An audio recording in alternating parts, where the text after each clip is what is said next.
Welcome to Grant's Rock Warehouse and to another Warehouse Hometown Album show. Tonight is a special treat. We've got Scott Williamson from the band J.J. Buxson on the show. He was on the Q102 KFMQ Lincoln, Nebraska Hometown Album project from 1980. This is the one Matthew Sweet was on.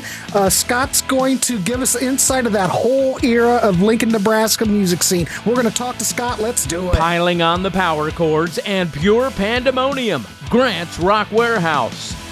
Welcome to Grant's Rock Warehouse and to another episode. Well, this is a little bit different. This is kind of like a combination of, shall we say, the Hometown Album series and an interview, because we have our first interview for the Hometown Album series.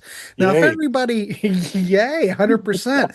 If anybody remembers back in the series, well, this was probably a couple months ago, but we did the Nebraska Hometown Album for KFMQ. Correct. And that was the first album, if anybody remembers, is that Matthew Sweet was in high school and Yes. he was in the band The Specs and he was on that Hometown Album. So that's Exactly. kind of how it started. But we have Yeah. Scott Williamson here and we featured one of those. He was checking out he saw the channel. Yeah. And I can't remember. You probably know better than I did, but did I play the song Flotation? I played something. Yes. You I did. did play it. Yeah, right after Matthew Sweet, you said I cherry picked this album, Mhm. and then here came that one, and what it was this Q102, which is KFMQ. They wanted to do a local, talent search because there was a lot of bands and it was booming back then. So it was send in an original demo and like 200 tapes. They picked 11. And this was the whole thing. Like I've been doing this whole series. Yes. I just did one last night, Scott, of a radio station in Houston, Texas. I thought it was okay. I thought that the album in the Nebraska Lincoln album was way better than theirs. But, it's hit and miss. But Sure, anyway, sure. like you said, that whole era, Oh, all it these was radio insane. markets were doing this. Yes. And it was fantastic because back in the day, they supported those bands. They gave Yeah. them a shot. So I'm assuming you listened to the station or you heard about it, or tell me how it all came about. Well, if you recall, it segued in the early 70s from AM radio, which had everything, the whole bandwidth of every Motown to polka. And then the FM came and it was stereo and it was fidelity and it was complete albums and so on and so forth. So then you really could dive deep into these groups that were, come Steely Dan and Captain Beyond and all, what's this and what's that. And then I think based on the local music scene, and the DJs were pretty involved and they were hip to the bands and stuff. And nobody knew Matthew Sweet was going to be anybody or anything. Well, no, he was just some kid in high school. But I've got a nugget here for you. The same high school, Mm-hmm. There was two high schools. The one I went to was East, Mhm. and the one he went to was Southeast. East was me and my bands, and Keystone, all these other bands. And I didn't know if you knew from the same high school was James Valentine from Maroon 5. I did not know that. No. And do you know Bob Marlet, the record producer? No. LA? He played on Al Stewart's Okay. albums, and then now he's a big record producer, but he's a keyboard player, but he went to LA and now he's doing Alice Cooper and Ozzy, and if you look him up, and he's somebody. So it was really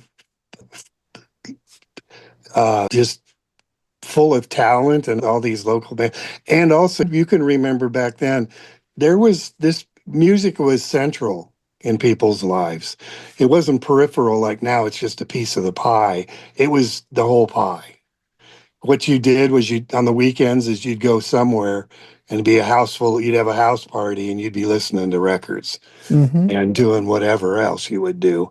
So that was it. And it was just a really fabulous time, and we had fun doing it, and we got picked. And what they did was they took you in the recording studio and said, okay, you got a couple of days and hit it.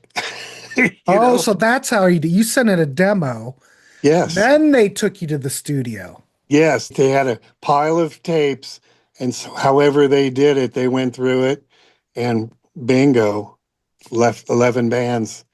And it was Well, Matthew Sweet and other well, did Sean they Benjamin. spread? Did they use like you different studios, or No, it was they one just used local studio. one local studio? Yeah, we had kind of a pretty well. It was definitely professional, where you Right. had drum booths and the whole grand pianos, and it was really a cool deal. And then I remember we that came out, and then that radio station said, "Hey, we want you guys to play this local venue," and it was huge, where you get a couple thousand people in it in this bar. But it was set up for bands that came through. Hmm. And they go, and we want you to do St. Patrick's Day, and we're going to promote it on the radio. So we pulled up that night and it was lined around the building. So we went in and did a one nighter, and that was supreme. So Well, were you guys? See, I'm not. JJ Buxon. I'm in yeah, Ohio, so right. were you guys gigging around Yes. Lincoln? So you were like one of the bands that were just gigging around. Had you Yeah. been in the studio before prior to this? No. You were just a band. Yeah. I bet that thrill of going into the studio to do this, I bet that was Well, something. yeah, it was a mind blower. And like you mentioned also, I was in the band Stratus Hmm. before, and half the band would have day jobs. So you'd be doing weekends like Thursday, Friday, Saturday, Hmm. but there was dozens of venues in this town and locally. So we would go as far as to central Iowa to play bars, biker bars Hmm. and proms and stuff. And then that band broke up. And then I sat around for 6 months twiddling and I got a call from JJ Buxon. They said, we need a guitar player. I went and tried it out and boom. So it was for like a grand total of 2.5 years of Stratus and 2.5 years of JJ Buxon. And during the Buxon period, you're playing every weekend somewhere in this town, and you'd kind of cycle through, and we had a following, and it was just local popularity, you know what I mean? Relatively speaking. And then this showed up, but like you said, it was quite a thrill to go to a recording studio. It felt like Yeah. something, yeah. So it was cool. Well, how long had they been together prior to you joining? They probably played a year or two with other Okay. guitar players. Yeah. Like most bands like Stratus, we ultimately in that 2.5 years had three different drummers and two different keyboard players. And it was always kind of a headache. Like now you get a new guy, you got to go all through all your set list, Yeah. get him up to speed. But and you have to have equipment in a truck. Now it's kind of like you roll into a bar and they have a PA and lights and you plug in and play, which Mhm. is fantastic because we would have to load in and load out and wind cords. And we used to play this place in Council Bluffs, which is 50 miles east. Mhm. And over there, they were open till 2. So we played Tuesday through Saturday till 2. And then you had to drive an hour back to get home at 3 or 4 and then have a day job. So, but you're hardcore when you're in your 20s, no? Oh, yeah, it Nobody doesn't. was Yeah, complaining. It was no wonderful, big. though. Yeah, no big deal when you're a kid like that. No, So the record came out in 1980. correct. And when did you join? How long was it? Of course you went in the studio. When did you join the band? Because I was kind of looking up some gigging, trying to Yeah. find the band back in Yeah. the day. Did you find any information I on? found like Ron's Roost, Oh, yeah, we even like in wrote a song. '78. Yeah, we wrote a song called Ron's Roost, an original song that we did for that place. Then it burned to the ground. Oh, I think the locals had it with rock and roll or something. But then I yeah, then I I would found. have. Yeah, Go ahead. you go ahead. You're Well, the now that I like, found another play, April of 1981, the Green Frog in Lincoln.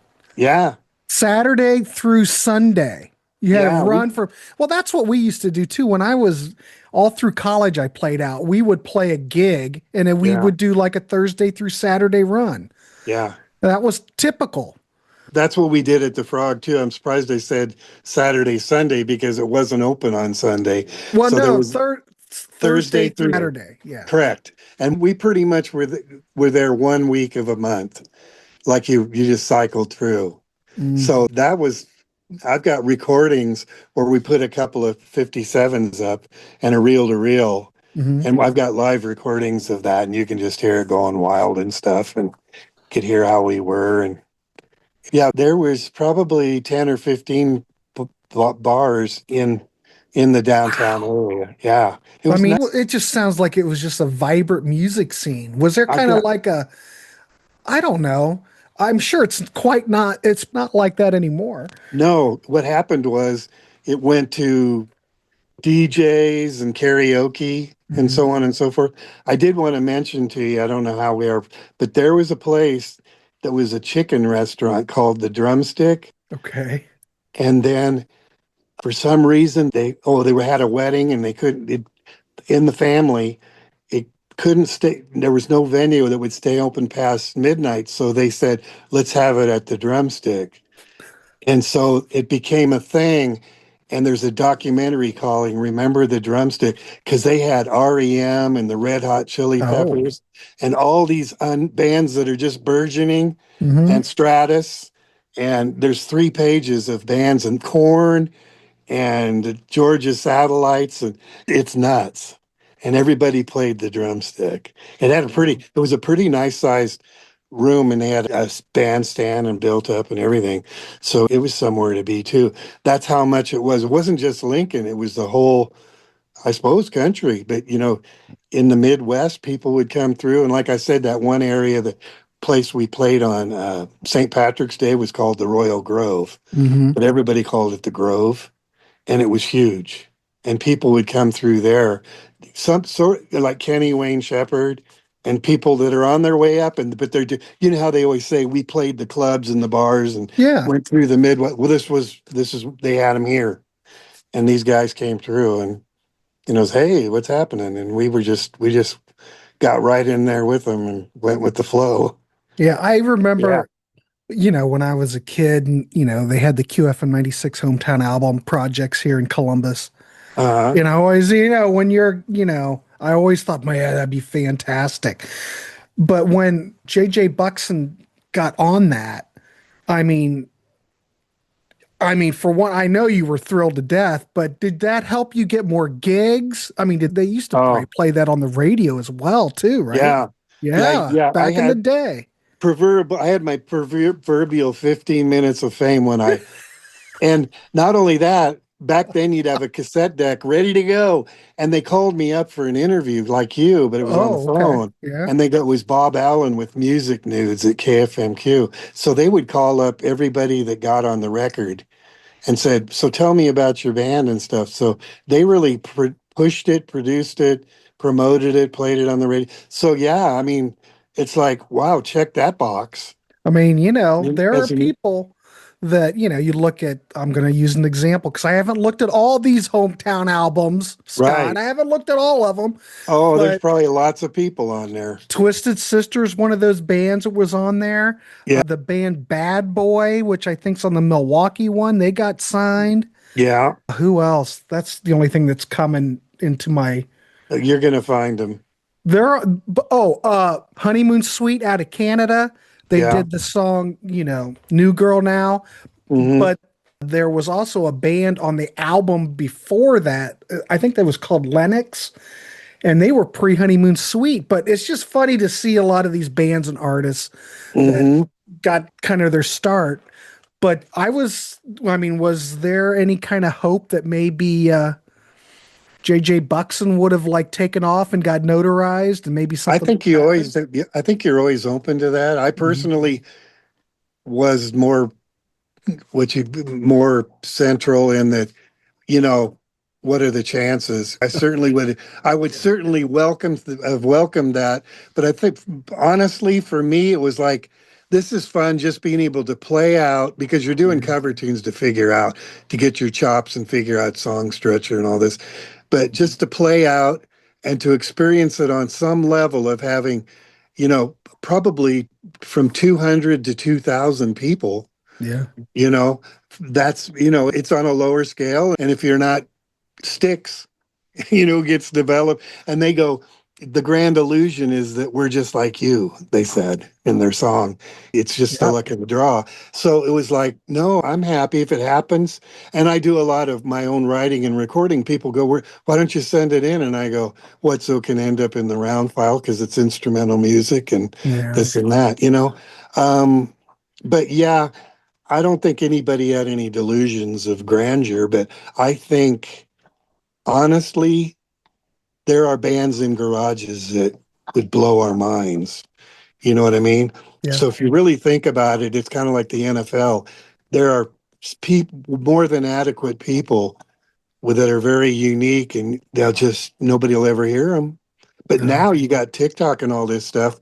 I think a lot more people can get out there, at least just to be heard, if they Well, even, you know.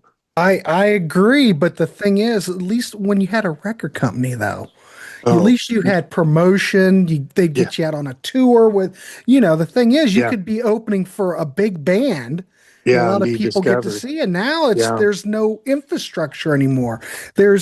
I mean, yeah, you can throw it out on YouTube or whatever, or TikTok. Maybe yeah. something will happen. Yeah, but you hit the nail on the head though.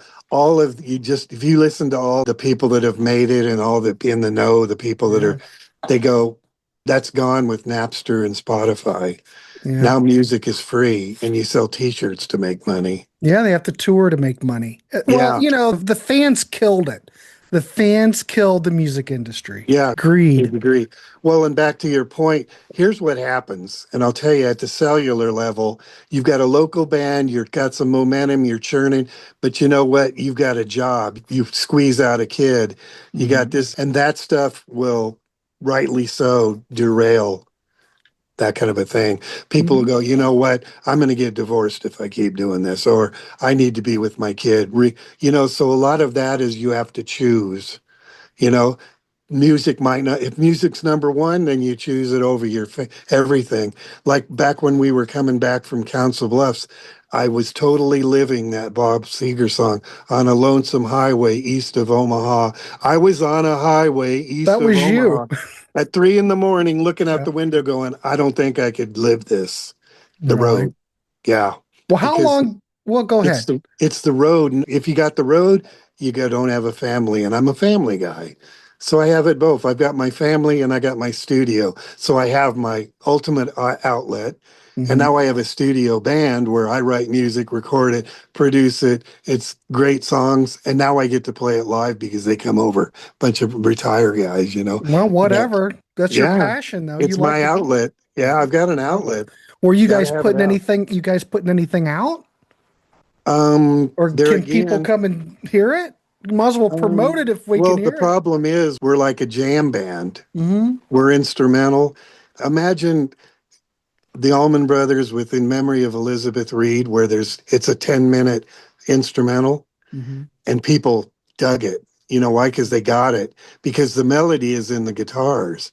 So you had a sophistication of music that was super deep compared to now. Like, where's the words? Give me give me something fluff. And there is one bar in this town. I'll plug it. It's called the Zoo Bar, Hmm. and it started at that was where our first gig was, and it's primarily a blues bar. But the people that go there are the old school music aficionados. So when they have bands come through, they're listening. And you could pull off an instrumental. Like it's a bar where we had like Buddy Guy and Luther Allison and all the big, the Thunderbirds and everything like that there again. But it's just this hole in the wall, this ancient building downtown. But there you go. The thing is, we're up in age where, I don't know, lugging speakers. And I always take surveys. I go on a scale from 1 to 10. If 1 is I don't need to play for anybody because I'm just making music, Hmm. and 10 is I'm burning for an audience. And usually it's around 2 or 3. It's like, no, there again, people are got their lives. They're all locked in. I will say this because all through when I was in college in the 80s, we Hmm. played, gee, 83 to 89. So I was playing every weekend.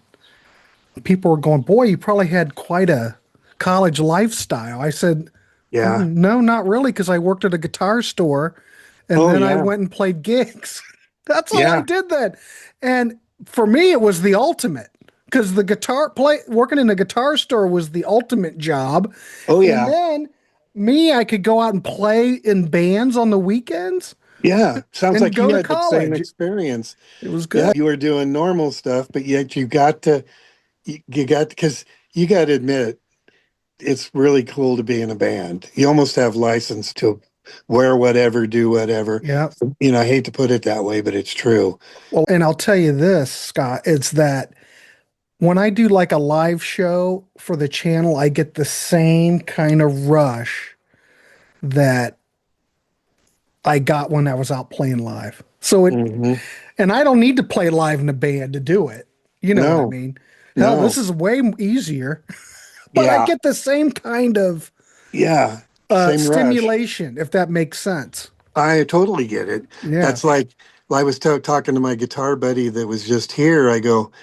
I said, we're very fortunate that I can write this music, produce it, and then we are able to pull it off live. Hmm. Because it's almost like, okay, here it is. Wouldn't it be cool if we could bring it to life Yeah. live? Yeah. And it turns out some of it's kind of tricky because I say the road's littered with drummers that couldn't figure it out.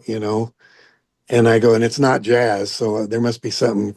What it is, it's just very syncopated, and people want to follow you when they should stay home. Hmm. Yeah. So So, okay. JJ Buxon, though, how long yes. did you guys? Because okay, the KFMQ Hometown Album was 1980. Yeah. How long did the band go on, and how long were you in it? Or give me a little bit more, because I'll probably Okay. play. I'm going to play the track when Yeah. this interview goes up, just to reintroduce everybody to it. Yeah. In fact, probably right now is probably when I'm going to play the song. Ladies and Yeah. gentlemen, I'm going to play JJ Buxon right now, and we will circle back around with Scott.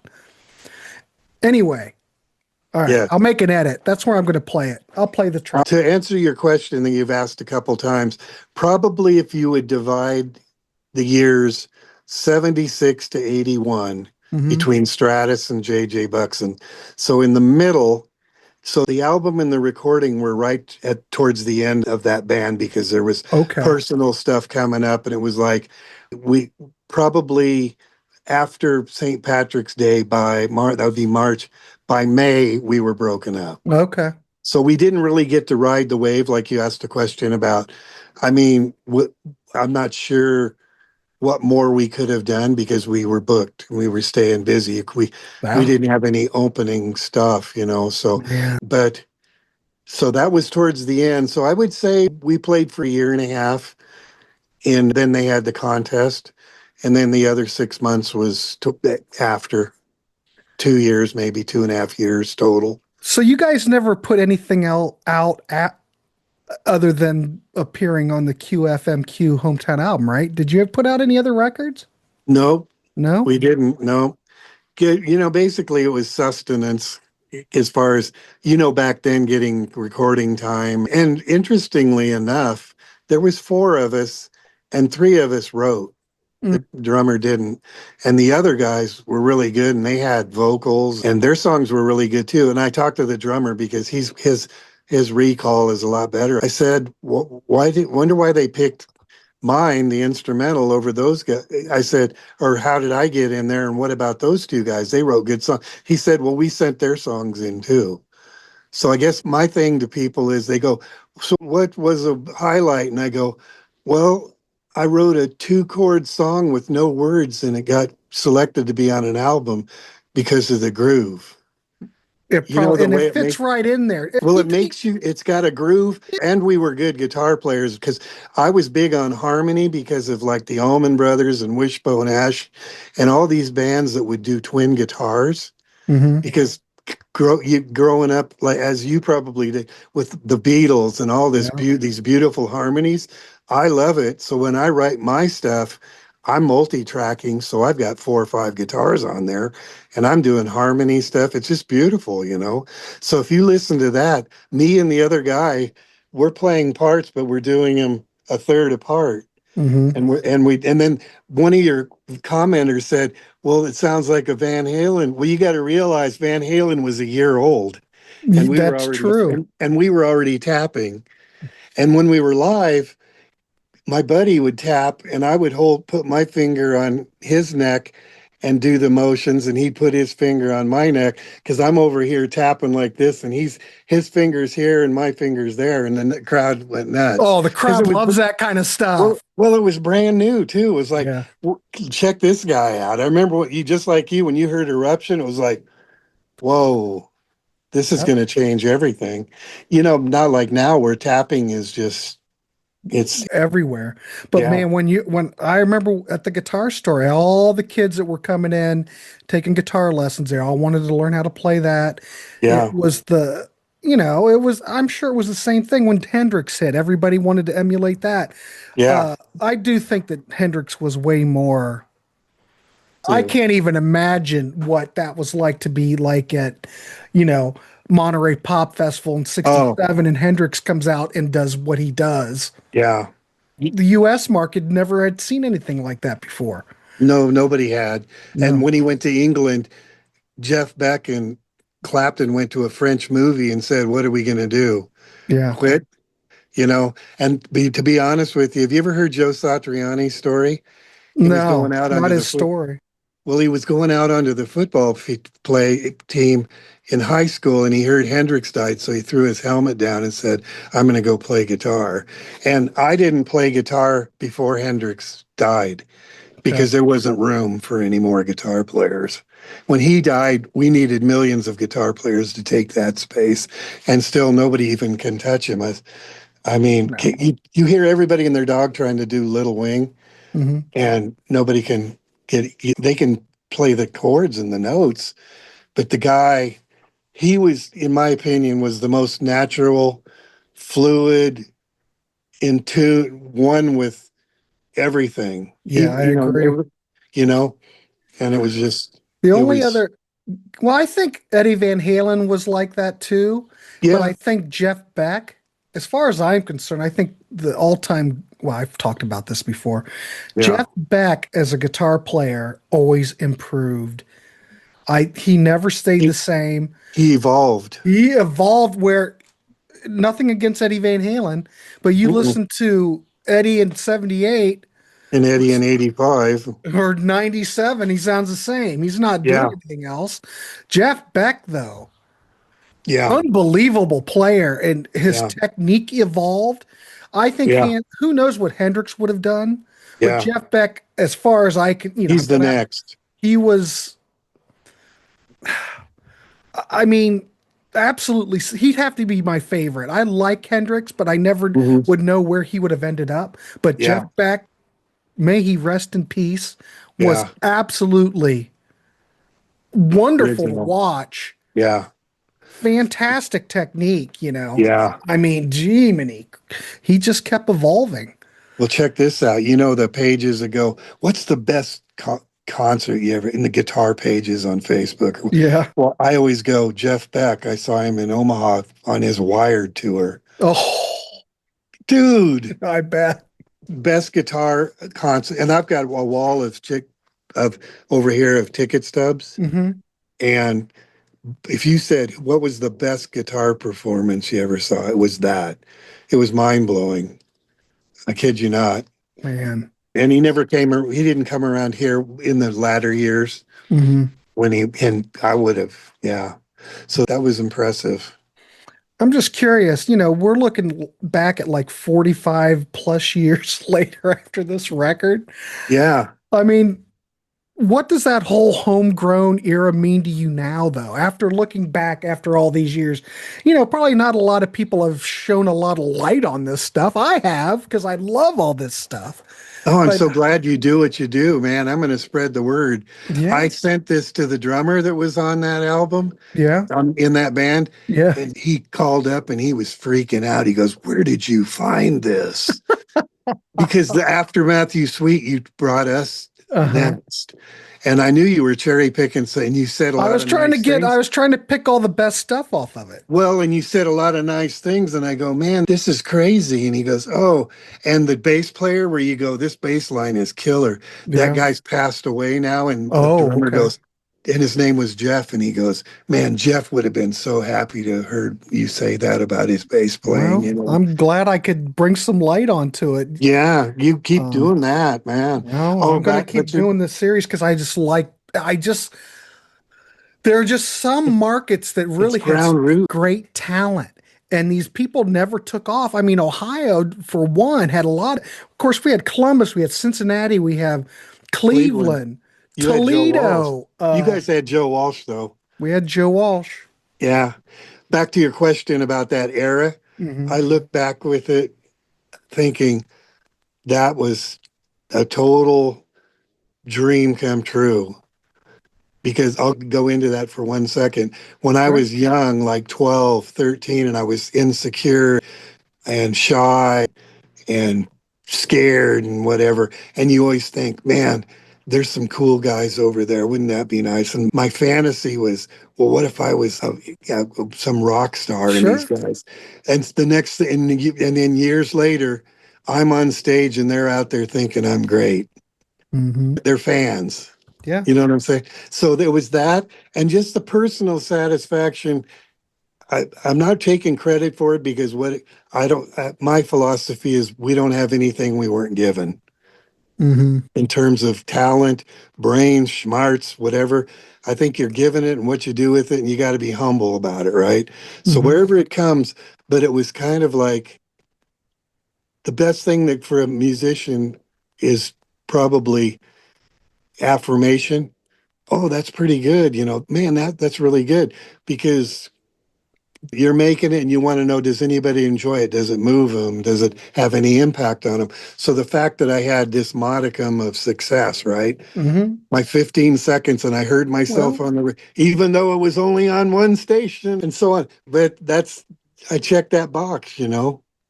Hmm. So it's kind of like any major accomplishment you've had, whether young or old, it's part of your psyche, part of what gives you your self-esteem, and you feel validated and stuff and all that good stuff. So it's still there. Plus the whole camaraderie of being in two different bands. And you know how they've always say, well, you get in a rock band and there's prima donnas and there's bitching and moaning and fighting. And no, both of the bands we had no arguments. It was nothing but positive. Oh, Both of them. fantastic. So, real quick, Yeah. did you have any like favorite clubs back then? I mean, where was the places you played? Is there any place that you liked a lot to play at? What was the best place? I think the Green Frog, since it was regular and we packed it 3 nights a week, because Mhm. there was one called the Town Tavern, there was Oscars, there was the Starship, there was the Forum, there was Uncle Sam's, there was Mountains, there was Sam's Pub, and there was Stan's, and there was Hidden Valley, My God, a and so plethora. get this. The Lincoln was dry on Sundays, so once you got out of the city, there Mhm. was all these bars in these small towns that were open on Sunday. Mhm. So we'd be out there on Sunday playing these peripheral play. There was one called Yeah. BJ's Hideaway out by the dump, and it was we stayed busy. And we had one of those panel trucks like the mail people have with the garage door on the back, and Mhm. we carried our equipment. Here's one for you. You probably need to go. We had a Hammond organ in an anvil case that we had to carry up a flight of stairs. Like a B3? Yes. Oh my Lord. And it was a commercial building, so it was a huge flight of stairs. But back then, synths were just coming out. But I'll tell you what, having a Hammond in your band, like the Allman Brothers and Deep Purple and Uriah Heep, you know it as well as I do. The Hammond is like the whole nother level having keyboards. Oh Because yeah.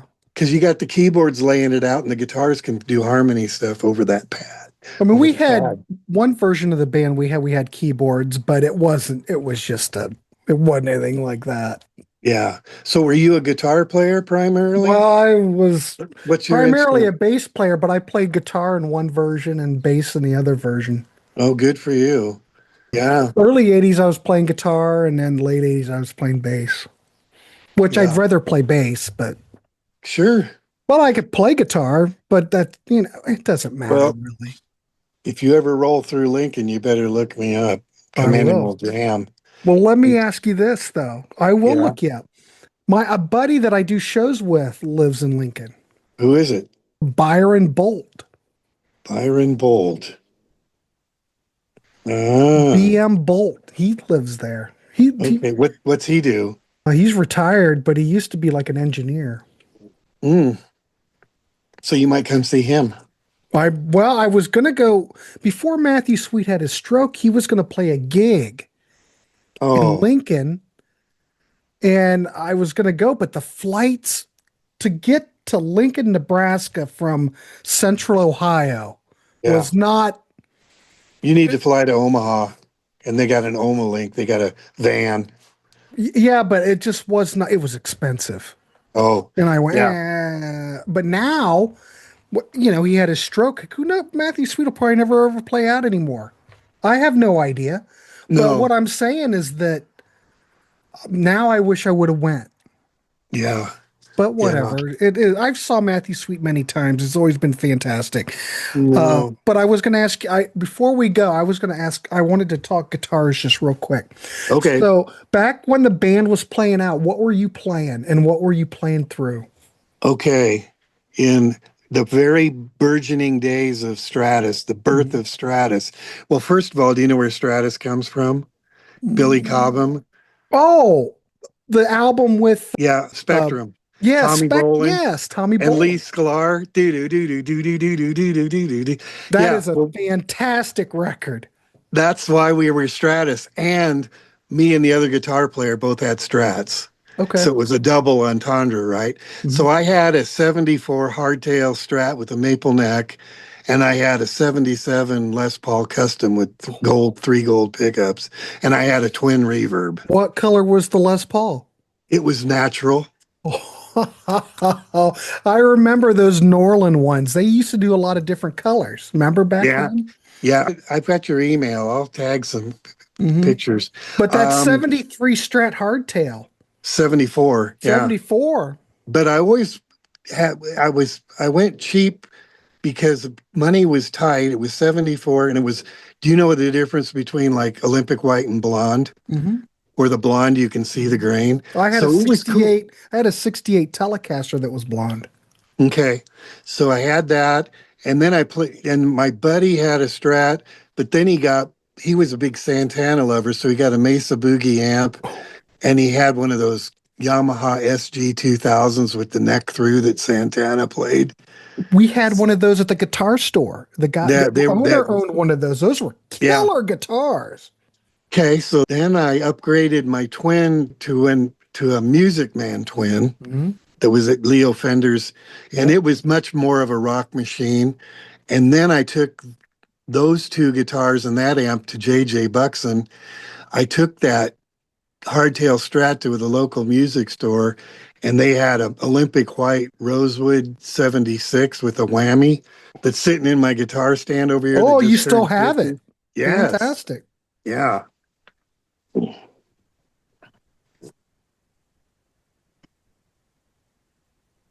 Oh boy. Wow. Check it Oh, out. Road that's worn, but the real way. I put all those miles on it. So then I played the Les Paul with Stratus, and then I played the Strat with J.G. Buxon because the other guitar player had a 335. Mhm. So it was always humbucker single coil, and then it was single coil humbucker. And then I had a friend give me plexi half stack. Yeah. So I had a 100-watt Marshall. And then I gave the other guitar player was playing a Blackface Super, Mm-hmm. the 410s. Mm-hmm. And I gave him the Music Man because that was 100 watter. And then so he played the 212 Music Man. And I had the Marshall half stack. Man, And and nowadays everybody's just playing through little tiny little amps. or they're or what about this? Silent stage. What? I Uh, text people and I go, silent stage is not rock and roll. no, but there was a band that I interviewed. I saw them play they opened for Al Stewart like 4 years ago. Yeah. Now I can't remember the damn name of the band, but they had a silent stage. Oh. Everything was, they played through ear monitors. Mm-hmm. It was quiet. And I think it was because Al Stewart might have He been, might. he might have liked that Yeah. because they were also his backing band. I think a lot So of they bands were. opened the show, and then when Al came out to play, they were his backing band. And they were fantastic. But I was going, really? You guys are silent stage? And Yeah. everything's just pumped out front. I mean, you can't tell when you're in the audience. No, but you could tell. I mean, if you're going to do it for a living and you're not the Rolling Stones or something, Mm-hmm. then that might be the way to go. A little modeler and, oh, wait, just give me my paycheck. Mm-hmm. But if you want to do it, I comment on people that go that way. I go, we had to play loud because how was I going to hear the other guitar player Right.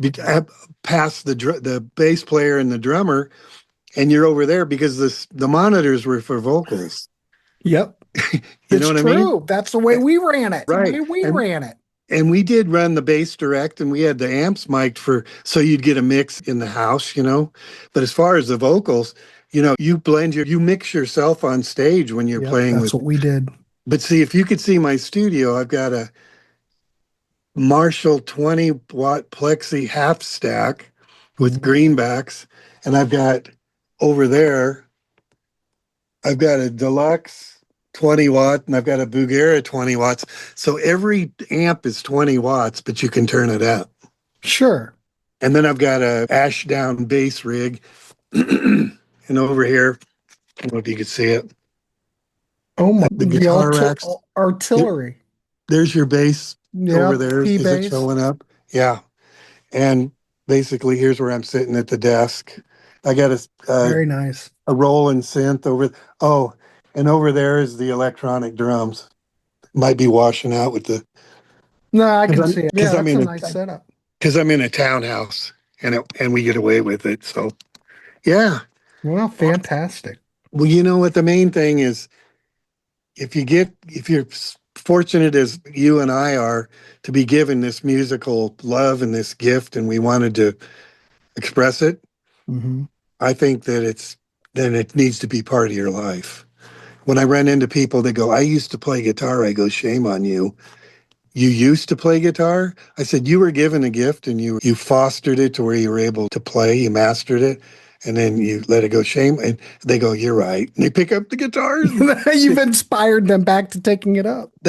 Don't you think that, encouragement's a powerful tool, And if you think about it, I would go nuts if I didn't have it for an outlet, because my day gig was a firefighter paramedic. Okay. So I had this life of madness and mayhem, and you come home and you hit a power chord and it's like Prozac. It's release. Mm-hmm. You know how it is when you stand in front of a blaring amplifier and it's just therapy. Yeah, I haven't done that in years. Well, maybe that's why we're talking. Grant. I've got a lot of stuff. I'm more of become a collector than anything. Well, I've got a lot of guitars. The next guitar time I talk amps. to you, I want you to tell me that you've been playing. Well, This is no accident. I was playing bass earlier today. Perfect. I wasn't plugged in though. I rarely plug in. Well, whatever. Get a Rockman or something. If they made Rockmans. Don't let it go. Oh, I'm not. Okay. But I trust you. It's all good. But I'm sure glad I ran into you. I'm glad you found it too. I'm glad you came on to talk about it because that era is all gone. It was huge. And back then, now they call it a crew or a posse. But I had like a group anywhere from 3 to 15 guys where we would migrate, and the weekends would come and it's where we going to be. And I'm baffled how we knew what was going on with no cell phones or anything. It's like, how do we even get together back then? But we did. Yeah. We just knew when the gigs were. How did we communicate? I guess we'd be at a Radio? gig and we knew there was always one person who booked the gigs. Yes. So they would just tell you at the gig, okay, next gig is blah. And we also practiced. So, Yeah. it all would come up at practice. So that's how we Yeah. communicated. And we would be at the Green Frog, and on the last night, we'd tell them where we were going to be next weekend. Yeah. Come see us next week at the Forum or whatever it was. Mm-hmm. And yeah, but Fantastic. it was the coolest thing, you Yeah. know? And it's funny, I always gravitated towards jobs where you had like a bunch of guys hanging out. Because when you're a firefighter, you're living with 4 other guys for 24 hours. You know what I mean? Mm-hmm. So you're running in a squad. It's almost paramilitary if you think 5 Sure. guys riding around in a station wagon. Yeah. Yeah. There's just something about it, the camaraderie, you know? It's just nuts. Fantastic. Yeah. All right, Scott, let's wrap this dog up. Let's just wrap up this donut. I do want to thank you, ladies and gentlemen. Scott Williamson from the band J.J. Buxson. Off the Hometown Album. Well, I appreciate you coming on. It's always fun chatting. Stay in touch. I will let you know when this goes up so you can share. Is that a good email address that you have? Yep. Because one thing I can do is I can email my music out of iTunes on my computer. Yeah. I'll send you a few choice nuggets. Excellent. Right on, man. All right, man. Thanks Nice so much, meeting you. Scott. You too. Bye. Right, Appreciate you. Bye.